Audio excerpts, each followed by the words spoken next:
senhor acha que a política pode responder no sentido de melhorar a eficiência do Estado, reduzir o tamanho do Estado? Ou seja, é uma agenda que nesse mundo que nós vimos um governo que é tão estatizante, vislumbrar com isso nos dá muita alegria. Mas o senhor vê isso possível no curto prazo? Eu vejo, eu estou muito animado com essa nova safra de políticos.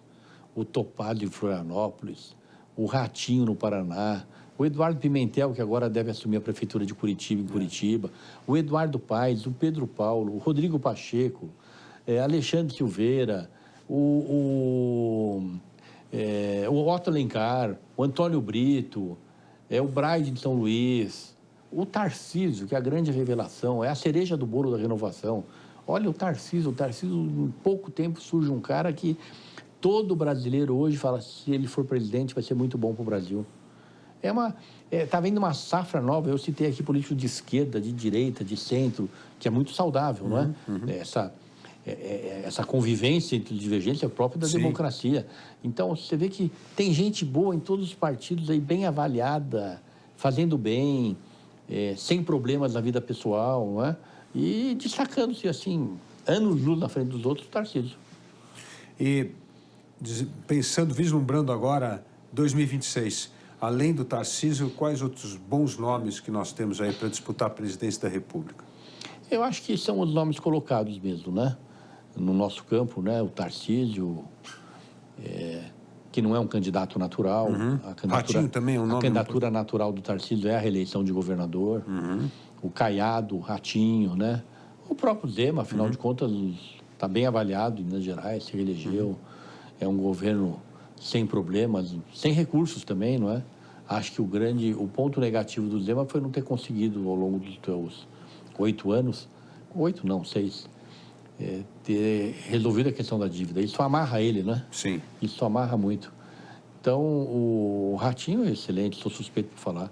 O PSD, se tiver candidato a presidente da República, será o Ratinho. Né? Na hora certa, a gente vai definir, ouvindo a todos, não é? Mas sempre, qual é o partido que não quer ter candidato a presidente da República, não é? São candidaturas a governador, a presidente, a prefeito, que fazem a imagem do partido, né? Os candidatos são interlocutores das propostas do partido. Então, o Ratinho é muito especial. O Caiado é um bom nome também? Excelente. Excelente, né? Bem preparado, né? Bom gestor, experiente politicamente, não é? O Caiado, ele pode somar centro-direita no Brasil, não é? O Sul, por tradição, é majoritariamente anti-esquerda, né? São Paulo, não acredito que o Tarcísio teria dificuldade de apoiá-lo. O bolsonarismo, né? Se o caso for candidato, não tem por que não apoiá-lo, né? Ou mesmo no segundo turno. O agronegócio, que é um pilar importante hoje no nosso país, tem uma sintonia muito fina com o Caiado. Acho que é um candidato natural também. É possível esse centro-direita ou a direita ter um candidato único para disputar 2026, não deixar fragmentar para se tornar, inclusive, mais competitivo? Olha, não é impositivo, porque tem segundo turno, não é? Sim. Não é impositivo. Mas eu acho que, se for possível, desde o início estar caminhando junto, é melhor. Mas não é impositivo. Até porque, Dávila, algo muito importante aconteceu no Brasil, que foi a proibição da coligação nas eleições proporcionais. Para vereador, deputado estadual e deputado federal. E eu hoje defendo, mas com muita ênfase, a proibição da coligação nas eleições majoritárias. Acho que não tem nenhum sentido, é uma jabuticaba brasileira. Você faz um partido para depois, na hora das eleições, você não ter candidato apoiar do outro. Então, vem para cá já. Né? Eu acho que é uma excrescência do sistema partidário brasileiro. Não vou criticar ninguém, porque eu mesmo, como dirigente partidário, fiz coligações majoritárias várias vezes, apoiando candidatos de outros partidos. Porque se a lei permite, em algumas circunstâncias, se você não faz, você acaba prejudicando o partido. Mas nós temos que caminhar para proibir. Não tem sentido nenhum. Aí vai ficar mais saudável, a gente não teria essa conversa agora. O Caiado seria o candidato pelo União Brasil, o Ratinho pelo PSD, alguém pelo PSDB, o Lula pelo PT, e teríamos no segundo turno as alianças, né? Que é o lugar certo. Porque do jeito que está no Brasil hoje, você fica os 4 anos conversando para fazer aliança, para enfraquecer o adversário porque ele possa te apoiar. Se a gente mudasse, seria muito saudável. Mas isso também não é fruto de um sistema que, por causa do fundo partidário eleitoral, ele é determinado pelo número de deputados federais? É melhor não apostar no majoritário para eleger o maior número de deputados? E aí é melhor não apoiar, não ter um candidato? Não, porque o majoritário puxa o proporcional. Não é, não. E não vem de agora, né? A coligação já era permitida antes desse sistema. Não tem nada a ver. Eu sou uma pessoa eu sou um liberal, mas eu defendo o financiamento público. Eu convivi com financiamento privado e eu vi as grandes e melhores empresas brasileiras quebrarem por conta, algumas por motivos, outras sem motivo. E a sociedade brasileira não está preparada para entender que uma empresa apoia sem nenhum interesse. E isso deturpou, contaminou todo o sistema político brasileiro. Nós não estamos preparados para voltar a isso, não. E, por outro lado, como as empresas não estão doando, é pessoa física, o Caixa 2 realmente hoje, falar que não existe, deve existir, eu não conheço, mas assim, muito pequeno, espero que desapareça. E as pessoas estão doando e tem limitações para doar. Então, as campanhas são muito mais baratas. Eu fiz campanha, Dávila, de vereador de São Paulo, 92, onde o maior custo era correio, bandeira, brinde, camiseta. Hoje, por conta dessas limitações de doação, as campanhas estão muito baratas.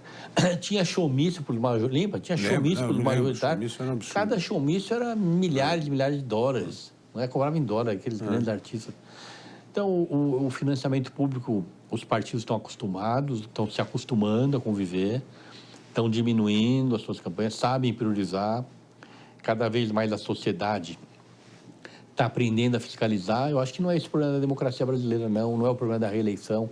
O problema de coligação majoritária é o mais importante. Se a gente conseguir evitá-la, os partidos vão se obrigar a ter projeto, vão se obrigar a trabalhar para dentro, não para fora. Hoje você trabalha mais para fortalecer o aliado.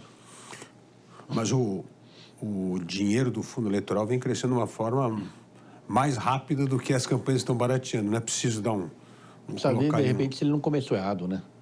Você precisa ver como está a distribuição do recurso.